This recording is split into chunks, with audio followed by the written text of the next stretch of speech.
So I've been thinking about the concept of using people, right? Now that I realise that I've just always used people in every way. To start with, I used people as mirrors, right? It's almost like everybody would be I'm doing aromatherapy at the same time. Everybody would just be like a walking lesson, right? A walking example of what a human being might be. And with every person that I met, I think I just chalk it up and go, that person's like that. Those people reacted like that. This happened to them afterwards or whatever, but it's like this constant, it is like data gathering, okay? So they talk about narcissists doing data gathering, data mining people just for information. That's pretty much what I've been doing my whole life, data mining, in the attempt to try and figure out how what I should be, how I should portray myself, what people like and don't like, and the kind of person that I wanted people to think I was. So this goes back to the using people, right? We all use each other. We have to. And a lot of our motivations are self-based, as in we're self-motivated. Ultimately, I think it goes back to our self-survival instinct, right? Like the animalistic one, where it's the fight or flight or freeze. But, we have this basic hardwired, it's already in us when, it's in our DNA to survive. Like people chopping their arms off to get out from under a boulder and shit, right? So we use people. This is why we are a community-based species, as in we need company, but it is for our own benefit, as in it's safety in numbers, basically. It's easier to survive when there's more than one of you. And I think this is why people like to hook up with a partner. There's a lot of other reasons with society's sort of pressures, but we need someone. It's easier to live with you got two people rather than one. Two incomes are easier than one. It's easier if you've got someone who's kind of got your back all the time, right? To just say, oh, can you help me with that? Can we go there? Can you do this? Whatever. It makes life very, very easy when you've got someone, at least one other person, to kind of depend upon, even if they're a cunt. It makes life easier. So, yeah, I realised the hard way after coming down here and being very reclusive, obviously traumatised, but I had a little sign hanging right around my neck that said that I was recently rendered mute, and that I couldn't talk. And I was just writing stuff on bits of notepads, right? But communicating as little as possible, getting in and out, but I didn't want to talk to anyone. And it was a really good way to not talk to anyone. I just showed them my little sign and said I can't talk. If I needed something or to say something or whatever, if I did need to communicate, I'd write it down, but that kept it really short and sweet. It was a really unexpected and unplanned reaction, but it was also a really good way to shut off society and be completely reclusive. I just pretended like I didn't have a voice. And slowly it came back and I started kind of,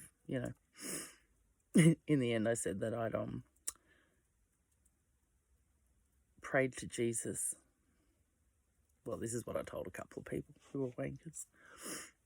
But I just said, I prayed to Jesus, and I told him that I'd spread the word if he gave me my voice back. And I woke up in the morning and I could talk again. And then I started telling him to go and read the Holy Gospel of the Essenes or listen to it. And, it's just about health and stuff. Anyway, my ex got me onto that. But, it's a thing. And I do believe it, as in your body is your temple. If you do want to live on this planet for a long time, then of course you probably want to look after your body. I've wanted to die since I was born, so I don't really give a shit anymore. I see my body as a thing to carry out tasks. and something that I have to feed to keep it alive. Because if I don't, it's uncomfortable. So by default, I have to look after my body if I want to be able to do the things I want to do. But at the same time, I'm not interested in living until I'm 100. So I am not interested in like being healthy at all. And the food they provide you for the free food for poor people, it's all so unhealthy. It's all shit that I would never dream of buying. But it's there. I'll tell you what, I love brioche bread, right? That shit lasts forever out in the bush because it's just full of fucking butter, fat, and sugar. But it takes ages to go moldy. Lasts forever. Tastes awesome. Here's something. I accidentally bought chocolate chip brioche bread. And I got home and I was so angry because I was making French toast out of it, right? Savoury. I don't really like sweets. I need them sometimes, but I don't love them. Mind you, I binge when I'm going through hard times, apparently. Anyway, I got home and I was like, fuck, raging. And I was like, oh, you know what? I'll just make French toast with it and I'll try and make it sweet instead. And I put maple syrup and cream on top and it was just like chocolate chip pancakes. But the best you've ever made. So, that's the thing. Anyway, back to using people. Then after I got over my not being able to talk and I sort of said, yeah, I got my voice back. Then I just got real angry I was having like, very angry at the whole world, right? But literally glaring at cars going past and shit. But when you're trying to hitchhike in a small community, it's not really. Anyway, I think I said this in one of my other ones and I might have actually said it the wrong way around. But you catch more flies with honey. I think I might have said you catch more honey with flies. But dyslexia, whatever. But basically, when you're a cunt, people aren't very nice to you and they don't want to help you out. And I'm not used to being a cunt, so it was a different thing for me. It was kind of good, but I realised it wasn't really helping in the long run. And I don't like asking people for help anyway. I just prefer to do shit on my own. I find people very unreliable and annoying when you're trying to get shit done and they don't know what the fuck they're doing.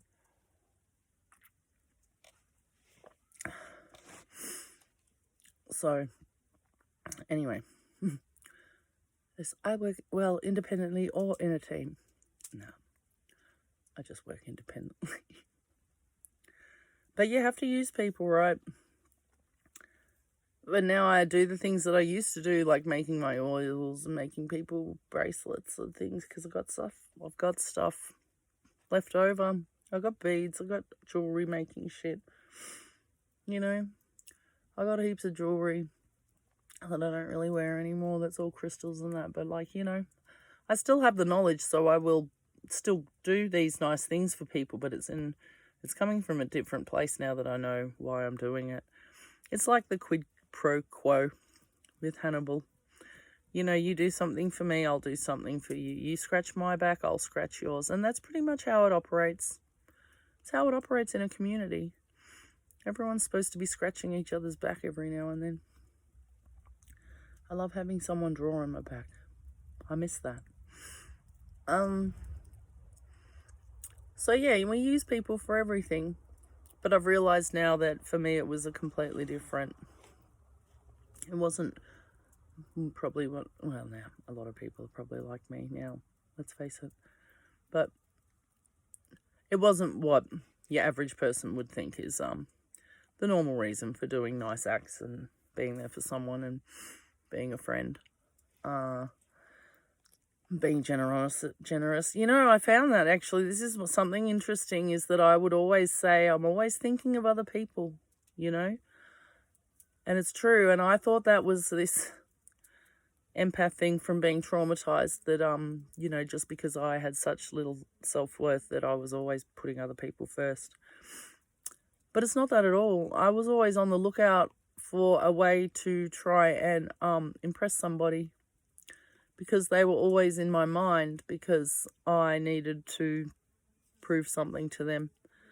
So, like with lovers and stuff, this is that love bombing thing, right? You are literally doing it because you want that person to believe that you are something that they want you to be.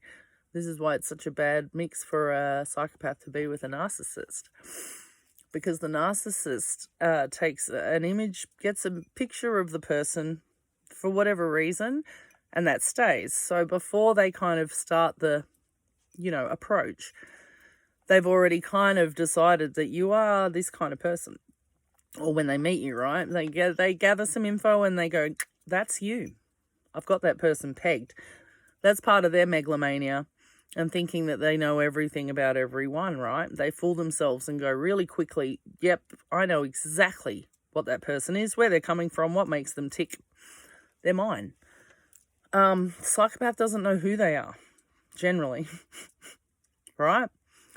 So if a person doesn't even know who they are, as in if they've got no self and no soul, no sense of self at all, and the image that they've built is based on everybody outside of themselves, then the narcissist is gathering an image of nothing, something that doesn't actually exist.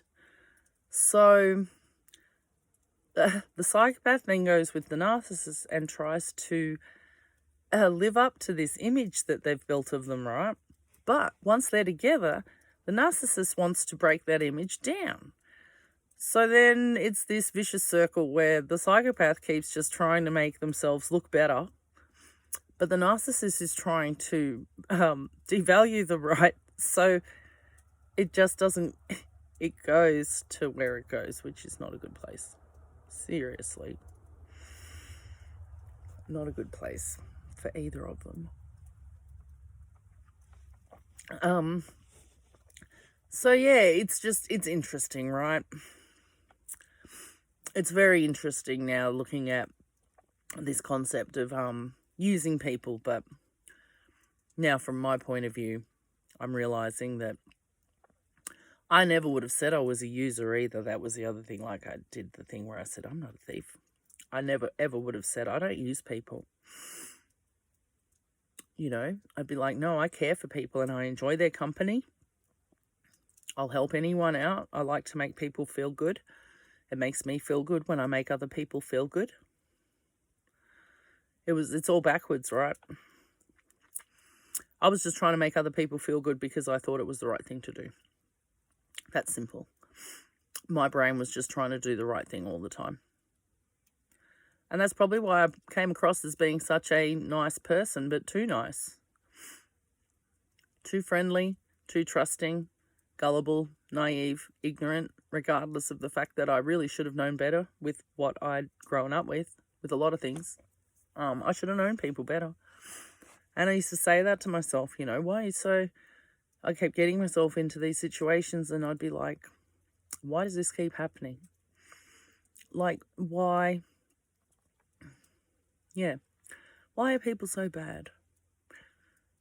And I learned at a young age not to ask why, right? Because I'm like, no, people, I knew then. I'd have had counselling since I was young. I knew why. That asking why was a pointless question because most people don't even know why. You could ask someone why they did something and honestly they'd be like, I don't really know. They'd fumble and be like, because of this and that, but really they don't know why. So I knew at a young age because I used to ask why. You're like, why am I here? Why did this happen to me? Why is my life like this? Why? And there's no answers, right? This is why people go down these conspiracy tunnels and shit because they're traumatized and they're looking for a reason and there isn't one. And they just get stuck on one that kind of suits them but stops them having to think about that there might be no reason. Which there is no reason, right? We just are. The reason for us existing is no different from a butterfly or an ant or a germ, a little bacteria, a little bit of fungus or lichen, a flower. We're no different. It's just existence and then non-existence. That's it. And whatever's in between. And whatever's in between is, for me, is just filling it up and biding my time until I die. So, and I think there's a lot of people doing that. I mean, there must be a lot of people like me who are on disability pensions, not just mentally, but physically incapacitated, with not probably many people in their lives, especially if they're living in a small town. Probably more lonely if they're living in a city, to tell you the truth, because people shun others. Familiarity breeds contempt as well. Anyway, there's a lot of people out there alone, and I'm thinking, well, what are they doing with their life? You know, there's only so many little hobbies you can get, especially if you are on a pension and paying rent and having to buy food and pay electricity, and your money doesn't last very long. People go, oh yeah, that's a lot of money, but really, it doesn't go far. As it is enough to survive, but it's not enough to kind of get you anywhere. But there's a lot of people who are just going to spend their entire life probably sitting in front of the telly in their little unit, maybe interacting with a few people every week, but you know, that's their life. What's the purpose of that? Like, seriously, if these people, like, if that's, what's the point? Other than feeding a system and being a tiny, tiny little, very, very small, almost insignificant part in a huge mechanism. But really, what's the point? You know, the Beatles, All the Lonely People, the song, where do they all come from? I know where they come from. They come from trauma. But there's so many lonely people, and what's the point? Seriously. And you wonder why people are miserable and depressed and angry and hating on each other, because everyone's so unsatisfied and everyone's so lost, and we are all having to use each other all the time. And it's hard to rely on people when you don't trust them, because you don't know them, because you don't know people at all. Anyway, it's just kind of like a thing about, yeah, the whole using, because, you know, I'm making a roller bottle for someone now with aromatherapy oils, because I've got a box and I know stuff, and I've got a recipe book that I've written my recipes in, and I gave this chick some garnet and stuff for her root chakra, and I'm going to make her ground out oil, just because she's been getting me some old crap that they're chucking out. So, you know, I'm grateful she lent me a car a couple of weeks ago so I could just go do my shopping the week before my car was due to get repaired, finally.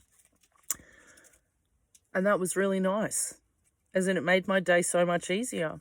I don't like hitchhiking, and it's really hard when you've got groceries. So it was just really, really nice for someone to lend me a car for a day, right?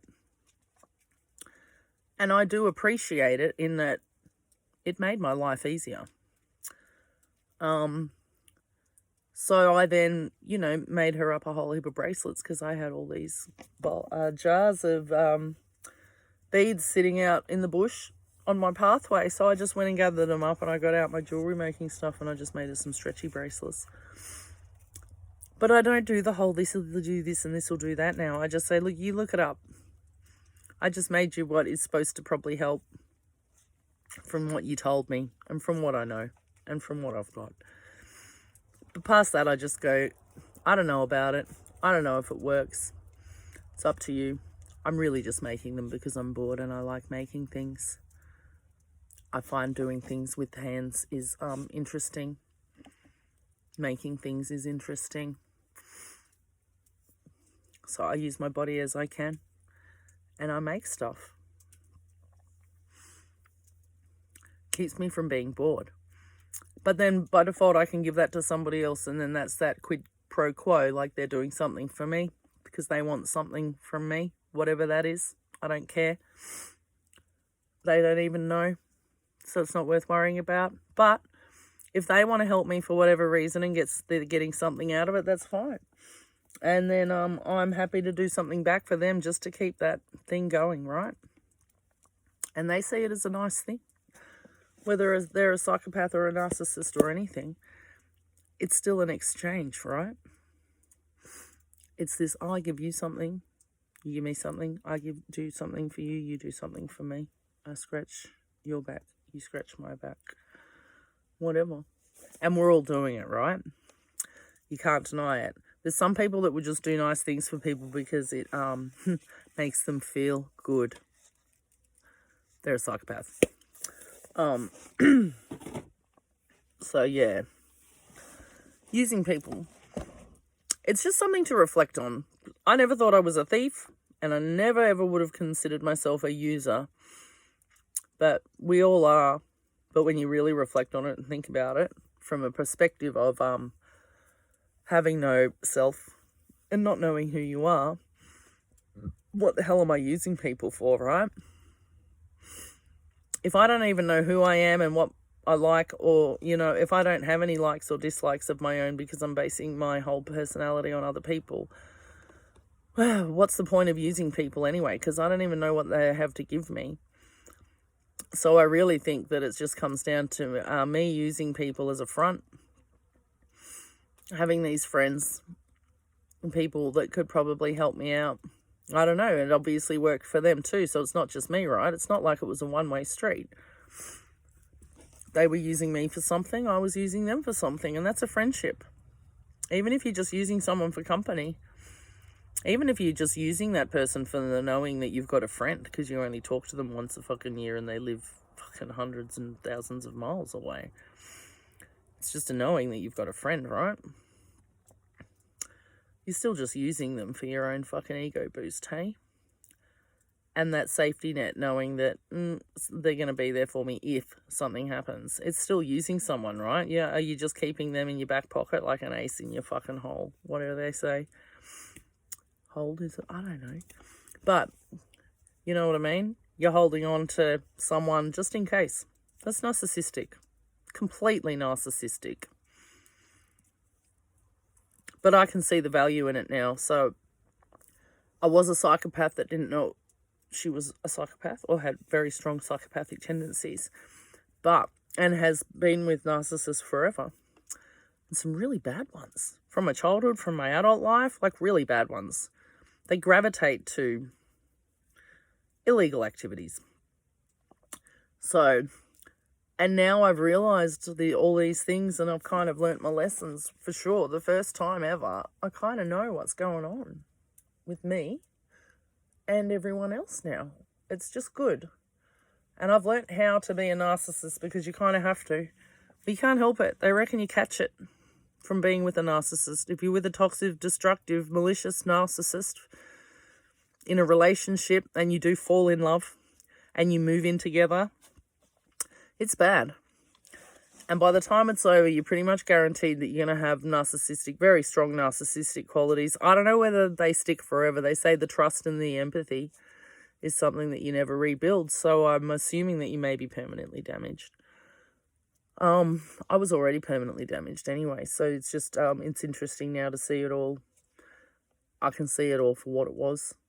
And now I'm kind of seeing people for what they are. I can see myself for what I am. And I'm understanding how I need to get by in this society. And it's guilt-free anyway, but everybody does it. It's not just me. So it's just like, this is how we have to exist. I have to be alone as much as possible, but I do have to see people sometimes. And it's good for me to slip back into the sort of old, now that I'm not this real antisocial and can't handle it. And my emotions have kind of, well, they weren't emotions, but whatever has leveled out, whatever thing I was feeling, or not feeling, anyway, whatever place I was stuck in that the mushrooms brought me out of, right? Now I'm attempting to sort of integrate people somehow back into my life a little bit, because I need to do that to test myself, how I am with people. It's a good thing with some people that I'm sort of a little bit familiar with, so I can test myself and figure out what kind of person I am going to be from here on in. Because I do have to be something.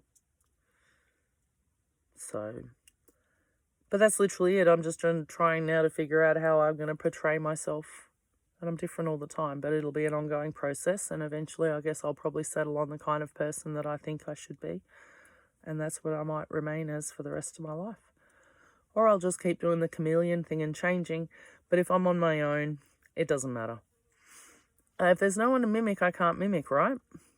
And if there's no one to shapeshift for, I don't have to be something different all the time. I can just totally be myself, which is constantly shapeshifting, but when I'm by myself, it's fine. I'm used to my company. I know I'm crazy in the head. I've had to live with myself forever. I know what goes on in here. So that's okay. And now I'm happy with my own company. So, to a certain extent, chuffing, drinking, mushies. But I'm on my own a lot, and I don't drink a lot, as in, it's kind of constant, but very, very small, like low dosage. Chuffing. Well, I've been spinning it out with tobacco and parsley. Makes it last longer, but it helps me cut down. Anyway. These are my medicines, right? Solitude and fucking all of these things that they have at our disposal that sort of numb your pain. And I've got a lot of shit, as in, it hurts being empty. And it hurts letting go of every single person that you ever built your personality on and your being on. Though all those people outside of me kind of defined me and who I was. Kind of like my cover, I guess, right? All my friends and family and acquaintances and everything I was doing, it was all my cover. And when you lose your cover completely, you're naked, laid bare, and that's what it's like. And then you're like a third person outside of yourself, looking at yourself, just standing there naked or lying there naked with no one, and you're like, what the fuck do I do now? Nothing. You just sit with your nakedness. Realize that you are nothing. It's a hard thing. So anyway, using people. It's not a bad thing. Because we all do it. And we all have to do it. There's just certain levels, different levels. Everyone's got an ulterior motive. Everyone. And everyone who gets used has an ulterior motive too. So, I always kind of say you get what you deserve. Everything I had, I went into it as an adult knowingly. I created my own situations. I get angry at people and fucking, don't get me wrong, I had a kill list for years. But, can't do anything about it. So, you just, move on.